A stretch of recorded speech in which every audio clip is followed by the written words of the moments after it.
Hello, welcome. Today we want to give our turtle something to do, and what our turtle likes to do most is find and eat lettuce. So let's do that. Have a look at this. We create a subclass of the actor class. We call it lettuce. Select an image for it. Okay, and here's our new actor. We need to compile it first before we can use it, but as soon as we have compiled it, we can put lettuce in there. And we can put, in fact, a lot of lettuce in there. And if we also put a couple of turtles in, we can see what happens. The turtles run over the lettuce and they don't do anything with it. So to make something happen, we have to write some code. We go into the turtle class and we say if can see lettuce.class, then eat the lettuce.class. So eat the lettuce objects of class lettuce. Let's try that out, compile this, and again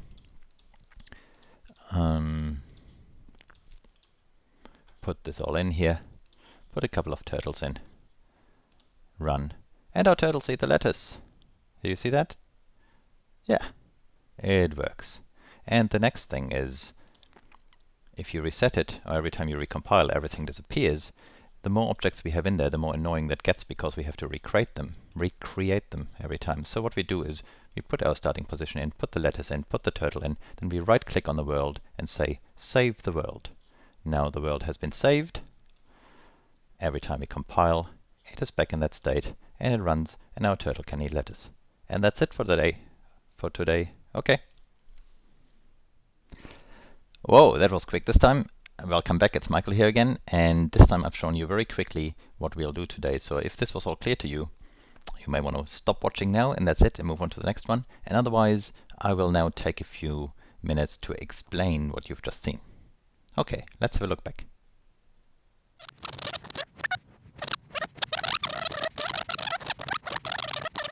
Here we are back at the starting point that we had at the start of this video. So there's our turtle, no lettuce here. And what we do now is we want to create some lettuce for the turtle to eat. Lettuce is an object in the world, so every time we want anything to exist in our world, we need an object to represent it. And to get an object, first we need a class. We can have no objects without classes. So first we make a class. Every class that exists in our world has to be a subclass of actor, because actors are the things that are in our world. So if it is an actor, we can put it in our world. I can make a class that is a subclass of actor by right-clicking on actor and selecting new subclass. When I select new subclass, I get this dialog that asks me for 2 bits of information. One is a name and one is an image. So I name this class lettuce. You should always name it to say exactly what the objects of this class are. In this case it's lettuce. And the second thing is you select an image.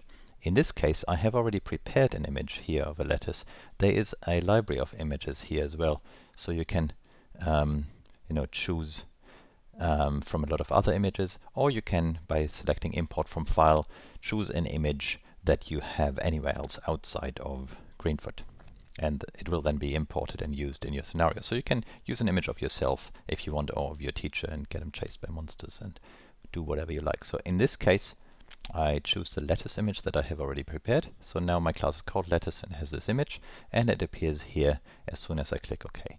Now notice that this class is striped, which means it is not compiled yet. So if I right-click it, there is no constructor, no new lettuce instruction, because it isn't compiled. I hit compile, and now I can create a lettuce object, and that is what it looks like. If I hold my shift key again, I can create many of those. And then I do the same with the turtle. I put a turtle in, and if we see that the turtle runs, but at the moment it will just run straight over the lettuce objects without doing anything with them, because we haven't programmed our turtle to do anything special when it runs across a lettuce object. So we go into the turtle code, and now what we want to do is use 2 more methods that I inherited actually from the animal class. If we look at the animal class, let's open the editor for this. I have that open documentation view. Remember, here you can switch between the source code and the documentation view. There are 2 methods that we haven't used yet. Can see, which takes a class as a parameter and returns a Boolean. So with that method I can ask, can I currently see an object of this class, and it returns a Boolean, that is, it returns true or false to me. And then there's an eat method, which is a void method, which means it returns nothing. That is really just an instruction, a command. And it also takes a class. It says eat an object of that class. Okay, using those, I can now write an if statement. Because the first method, canSee, returned a Boolean, I can use it in the condition of an if statement in the same pattern like I have these other two if statements above. So I can say if, and then I write my canSee method. The canSee method had as a parameter a class, so essentially that canSee method says if I can see an object of this particular class, and I want to check for lattice objects, so I'll write lattice. The way you refer to a class in Java rather than an object is you write .class at the end of the class name. So if I write lattice.class, I'm referring to the class lattice. So this parentheses here closes that one, and remember, look, here's another one open, so I need another closing parentheses to close that one from the if statement. So I'm now saying if I can see an object of class lattice, then, and here in the body of the if statement, I want to say then eat that object. And remember there was the eat method that also took a class as a parameter, but I can use that as a command because it had a void return type, so it doesn't return anything. And that is the code that I need to make this happen. I close this, and now notice I need to compile now because this is uncompiled. Notice the objects here, as soon as I compile, every time they disappear. And now I put my turtle in, and I put the lattice in. The annoying thing is that they always disappear. As long as we had only one or two objects, we could easily put them back in. That is not a real problem. But as soon as we have many objects, that becomes increasingly annoying to have to do that over and over again, because every time we change the code, we need to recompile, and then all our objects are gone.